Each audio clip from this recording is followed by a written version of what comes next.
Santander ha vivido, sobre todo en su Magdalena Medio, del petróleo.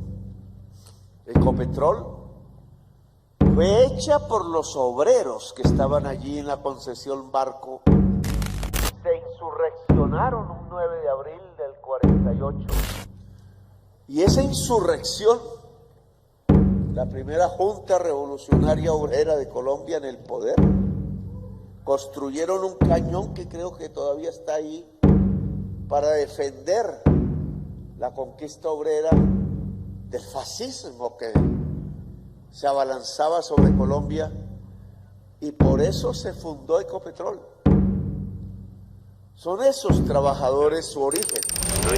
Noticia de un cañón. Símbolo del poder popular en Barrancabermeja.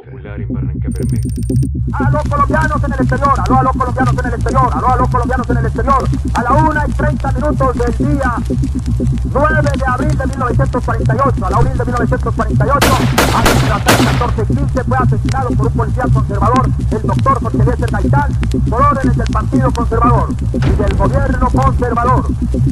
4 balazos por la espalda le dio el policía conservador mandado por el gobierno conservador y asesinó a la 1:30 al salir de su oficina el doctor Jorge Eliezer Gaitán, situada en las calles 14 y 15 con carrera 7. El 9 de abril de 1948 partió en dos la historia del país. La noticia del asesinato de Jorge Eliezer Gaitán se regó como pólvora a lo largo de la geografía nacional. Por eso, los hechos del Bogotazo pueden considerarse más bien un colombianazo, ya que en pueblos y ciudades las gentes se sentían indignadas, como si les hubieran matado a un hijo de su propia familia. Pero al no tener la suficiente organización y cultura política, el movimiento surgido en pocas horas degeneró en destrozos, caos y una irracional venganza. Sin embargo, en Barrancabermeja, entre el 9 y el 28 de abril de 1948, se conformó un gobierno eminentemente popular.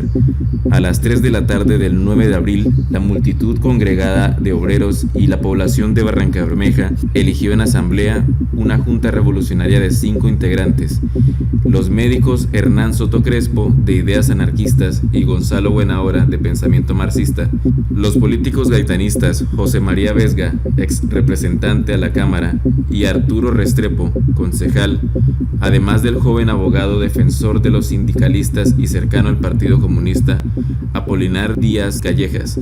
Como alcalde popular fue elegido Rafael Rangel Gómez, hombre organizado y organizador, además de rígidamente liberal y gaitanista. Un símbolo de la efectividad de este gobierno popular de Barrancabermeja fueron los cañones que se fabricaron para defender la ciudad y controlar el tránsito del río Magdalena.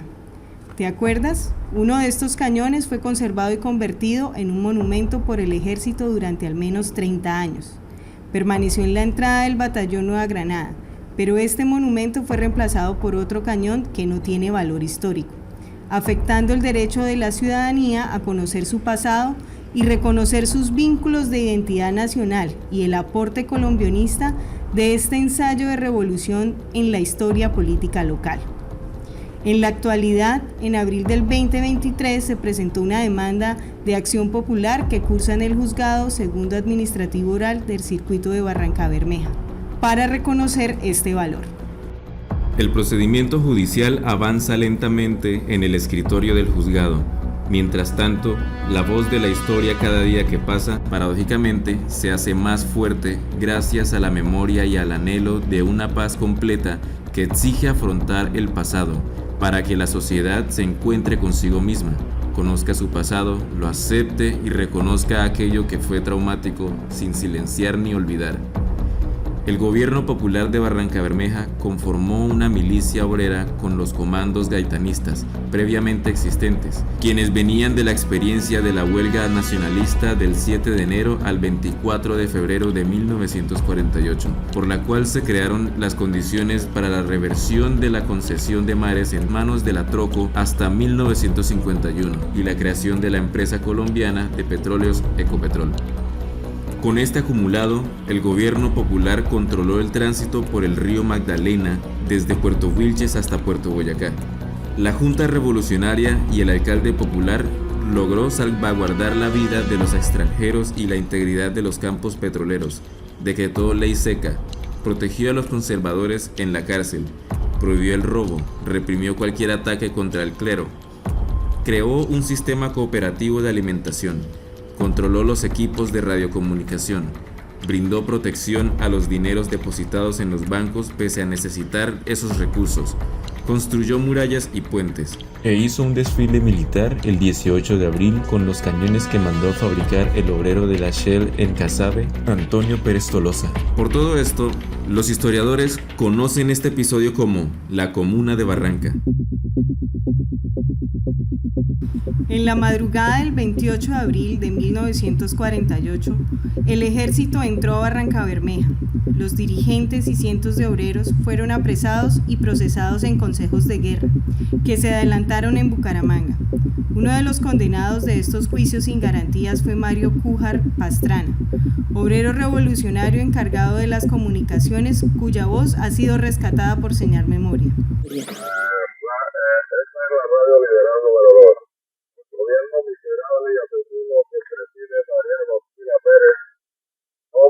Tropas a Puerto Bueces para evitar un desastre en el ferrocarril y en las máquinas. Y Barrancabermeja vuela la refinería, Puerto Bueces, cosas peores. No debe de olvidar al del pueblo que Ospina Pérez, Laureano Gómez y José Antonio Montalvo son los asesinos de Jorge Díaz. El pueblo de Bogotá no va a permitir que se entierre el cadáver de Jorge Díaz Gaitán. Debe de permanecer en un mausoleo que se construirá en un sitio central que será el santuario del liberalismo. ¿Ya lo recuerdas? La persistente memoria del pueblo colombiano que reclamó al caudillo Jorge Eliezer Gaitán como parte de su patrimonio cultural e identidad nacional viene ganando un reconocimiento. El 9 de abril del año 2023, a propósito del Día Nacional de la Memoria y la Solidaridad con las víctimas del conflicto armado, el presidente Gustavo Petro recordó, en medio de un debate sobre el papel de la clase obrera, la existencia de estos cañones y del cañón enfrente del batallón, que hicieron los obreros y su condición de monumento en Barrancabermeja, Santander. También el pasado 13 de febrero, el presidente Petro se volvió a referir a dicho cañón. Si eres colombiano, si eres colombiano, si eres colombiano, lo tienes que probar. Este es el momento, este es el momento, este es el momento, la paz hay que salvar. A la presidencia, a la presidencia, a la presidencia, Gaitán tiene que ir. El pueblo lo quiere, el pueblo lo quiere, el pueblo lo quiere y él te hace sentir. Vamos a la carga, vamos a la lucha, vamos a la carga, vamos con el grito, libertad.